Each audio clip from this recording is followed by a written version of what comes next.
우리 정부는 우크라이나에 1억 달러, 우리 돈 1,400억 원 정도의 차관을 제공했습니다.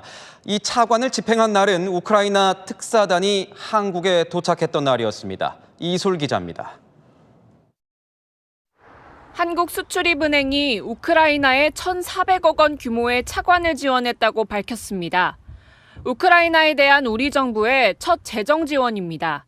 앞서 데니스 슈미엘 우크라이나 총리는 SNS를 통해 이 같은 사실을 밝히며 전쟁 중인 우크라이나를 지원해준 한국에 감사드린다고 전했습니다. 차관 조건은 20년 만기에 유예기간 5년으로 이자율은 연 1%입니다. 차관 조건은 20년 만기에 유예기간 5년으로 이자율은 연 1%입니다. 차관 조건은 20년 만기에 유예기간 5년으로 이자율은 연 1%입니다. 차관 조건은 20년 만기에 유예기간 5년으로 이자율은 연 1%입니다.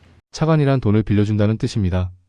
1억 달러는 한국 돈으로 1,400억을 20년 만기에 이자율 연 1.0%라는 것은 사실상 무상 지원입니다. 유예기간도 5년입니다.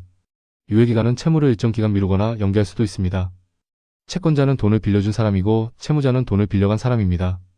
이와 같은 조건은 채권자만 손해보는 것이며 돈을 돌려받을 수도 없는 위험상품입니다. 전쟁에서 패하고 있는 국가에 돈을 빌려주었습니다. 전쟁에서 패배하여 국가가 없어질 수 있는 국가에 돈을 빌려주었다는 것은 미스테리하고 심각한 심령 현상입니다. 한국은 미국의 식민지이므로 거부권을 행사할 수 없었을 것입니다. 돈거래는 두 종류가 있습니다. 첫 번째, 받을 수 있는 놈에게 돈을 빌려준다. 두 번째, 받을 수 없는 놈에게 돈을 빌려준다. 은행은 받을 수 없는 놈에게 돈을 빌려줄 때 담보를 요구하거나 보증인을 요구합니다.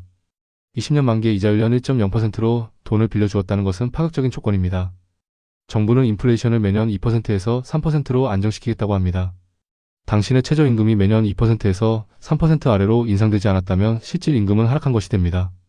그런데 말입니다. 20년 만기에 1.0%로 돈을 빌려주었다는 것은 채권자가 손해를 보면서 돈을 빌려준 것이나 마찬가지이며 전쟁에서 패하여 국가가 없어질 수도 있는 국가에 돈을 빌려주었습니다. 대갈박에 골다공증이 걸린 개돼지들이 말합니다.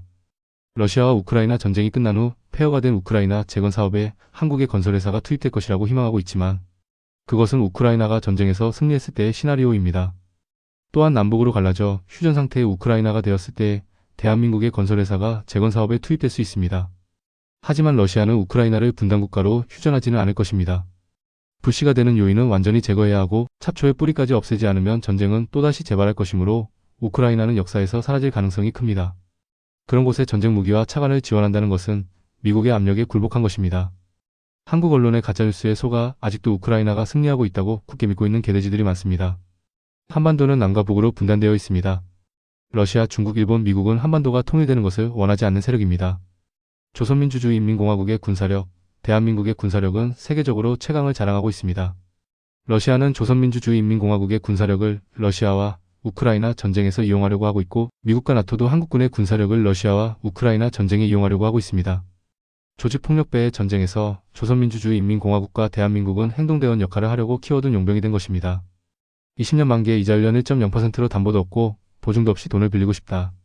집에 쌀이 떨어졌다. 라면 살 돈도 없다. 전기와 수도는 끊기고 몸은 아픈데 돈이 없어서 병원에 가지 못하고 있다. 배가 고파서 빵집에서 빵을 훔쳤다.